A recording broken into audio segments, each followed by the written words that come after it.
El ministro del Interior generó malestar aquí en la convención al hablar a las críticas que califican a la consulta popular como una campaña.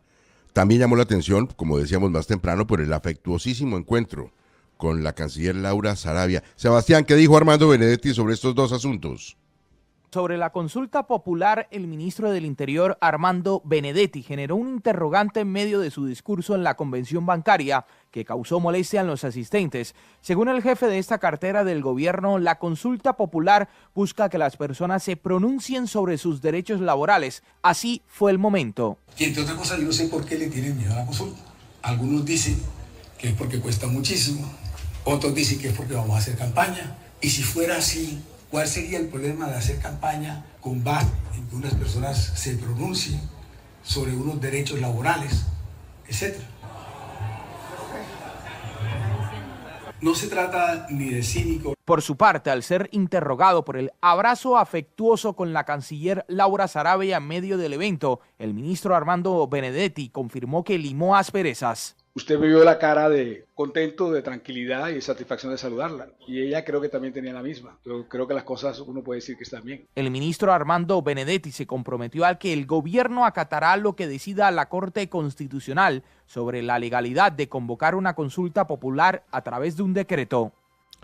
6:31, hablando de esa consulta popular, más allá del encuentro de Benedetti con la canciller Sarabia, pues entra también en el terreno de juego el eventual nuevo ministro de Justicia, Eduardo Montealegre. Ahora, Diana, él ha sostenido, el doctor Montealegre, que hay otras cositas que también se pueden convocar por decreto. Sí, Gustavo, y cositas pequeñitas en el país. Mire, hace 11 meses, exactamente, Eduardo Montealegre, que como usted dice, parece ser, será el próximo ministro de Justicia, dijo también que por decreto se podía convocar a una Asamblea Nacional Constituyente y que por supuesto, pues mediante esta Asamblea Nacional Constituyente se podía llegar a la reelección presidencial. Escuche a Eduardo Montealegre, que hablaba hace 11 meses explicando cómo se podía llegar a esta Asamblea Nacional Constituyente vía decreto. En esos acuerdos se estableció que el gobierno y el Estado colombiano tienen que hacer un gran acuerdo político nacional para desarrollar esos acuerdos, para hacer rediseños institucionales. Los acuerdos permiten la convocatoria de una Asamblea Nacional Constituyente, convocatoria que puede hacer el presidente de la República a través de un decreto. Lo que tiene que hacer es iniciar un proceso constituyente, un gran debate a nivel nacional que incluya sectores obreros, campesinos, otros sindicalistas, gremios, empresarios. Culminado ese proceso de deliberación, el presidente de la República, vía decreto, vía reglamento constitucional, convoca a la constituyente y envía el decreto a control constitucional. Si la Corte Constitucional determina que el decreto con fuerza de ley se ajusta a los parámetros de la Carta Política, se convoca al pueblo y se necesitan más de 12 millones de votos para que nazca la constituyente. Cuando Eduardo Montealegre habla ahí de los acuerdos, se refiere a los acuerdos de paz firmados con las extintas FARC. Ese es el marco que él dice en ejecución de esos acuerdos de paz es que se puede llegar a una Asamblea Nacional Constituyente vía decreto. Ahora, Gustavo, Montealegre será, según se ha dicho, el próximo ministro de Justicia. ¿Usted se imagina un ministro de Justicia pidiendo ahora una constituyente vía decreto? Vamos a ver. A ver, Cristo, ¿será que se deja montar en ese bus el presidente de la República? No, Gustavo, yo no le veo a esa tesis de hace un año ninguna viabilidad. En su momento el presidente también la descartó. Es una tesis absurda, es una tesis inviable. Nace de un párrafo que tiene el Acuerdo de Paz del 2016, en donde se habla de que el país, que sería importante en ese momento para el país, entrar en una etapa de acuerdo nacional que eventualmente pueda terminar ese acuerdo nacional en un mecanismo para reformar la Constitución en algunos aspectos, y menciona las distintas posibilidades. Pero lo que plantea el exfiscal y próximo ministro de Justicia es saltarse al Congreso de la República para poder convocar una Asamblea Nacional Constituyente. Lo que planteaba en ese momento, esperemos que no insista en la teoría, ya no hay tiempo para inventarse esa clase de salidas institucionales. La constituyente, Gustavo, necesita que se presente un proyecto de ley al Congreso, que el Congreso lo apruebe y que después se convoque a la ciudadanía. Y ya estamos, como lo hemos visto en las últimas semanas, en plena campaña electoral. La registraduría organizando las elecciones, tiene su presupuesto ya definido, comienza ese proceso, se prevé también las consultas internas en el mes de octubre, en fin, estamos en otra etapa. Hace un año seguramente podía armarse toda esa incertidumbre. Yo creo que ahora tenemos que jugarle con claridad a que respeto a las instituciones, vamos a cumplir el calendario electoral y estas ideas seguramente se dejarán ya, serán parte del debate de la campaña presidencial, pero no tienen ninguna viabilidad para ser tramitadas ahora. Ahora, Hernando, clave que también el señor ministro de Justicia entrante le dé una revisadita a la jurisprudencia. Claro, Gustavo, mire, por lo siguiente, se dijo y se reiteró por parte de la Corte Constitucional a la hora de examinar el acuerdo de paz celebrado entre el gobierno Santos y la FARC, que ese acuerdo no tiene características jurídicas, es un acuerdo político. Y ese no es un tema menor, porque ahí se deriva un elemento fundamentalísimo. Quiere yo decir, el acuerdo por sí mismo no despliega efectos.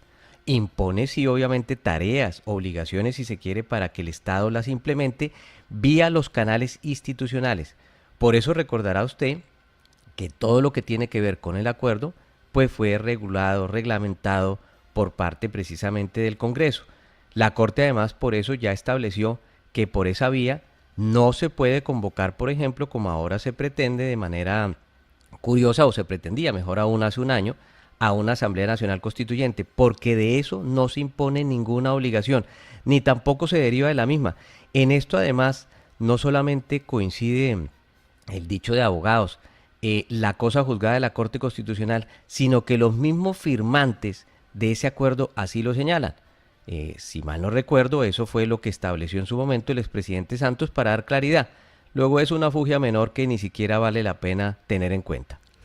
Sobre el exfiscal Montealegre, pues hay muchos puntos de discordia y de análisis en los últimos días y en las últimas horas que habían pasado más o menos de agache la semana pasada, antepasada, pero ante el anuncio de la posibilidad de que sea ministro, pues se reviven. Uno de ellos, un correo que hizo llegar a mucha gente hablando del gobierno en unos términos bastante desobligantes, pero se entendió después que trataba de impulsar tal vez un candidato suyo a las altas cortes y necesitaba demostrar algún tipo de distancia con el gobierno para no afectar a su candidato. Otra de las sorpresas que el exfiscal deja sobre la mesa ahora tiene que ver con una palabrita, Espinosa, que no sé si el presidente Petro le caiga bien: convivir.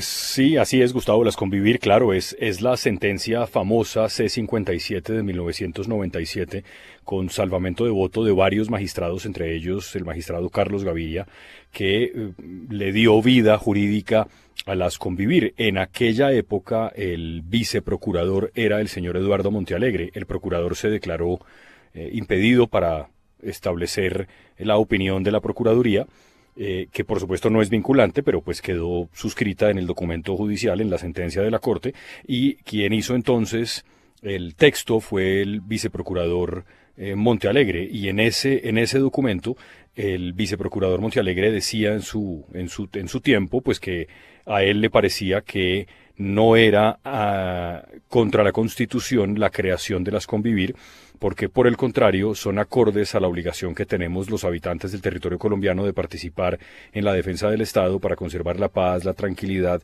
y la integridad de la nación.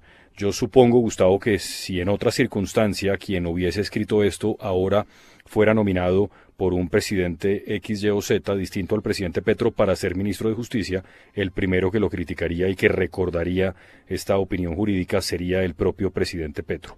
Y ahí está el documento judicial, se puede leer, es público. Dígase lo mismo, fraile, de otra palabreja, Salukov. Sí, Gustavo, porque el presidente Petro y en general el Pacto Histórico han utilizado el caso de Salukov para demostrar el mal manejo que le dan a la plata pública y a los recursos de los colombianos para la salud las empresas prestadoras de servicio de salud. Para nadie es un secreto, lo de Salukov fue un desfalco tremendo. Se utilizaron los dineros de la salud para construir proyectos de vivienda, para los gastos y las excentricidades del dueño, en ese momento manejador de la EPS, el señor Carlos Palacino, que contrató a Eduardo Montealegre como su abogado. En su momento recibió más de 4.000 millones de pesos de parte de Salukov para elaborar toda su estrategia de defensa.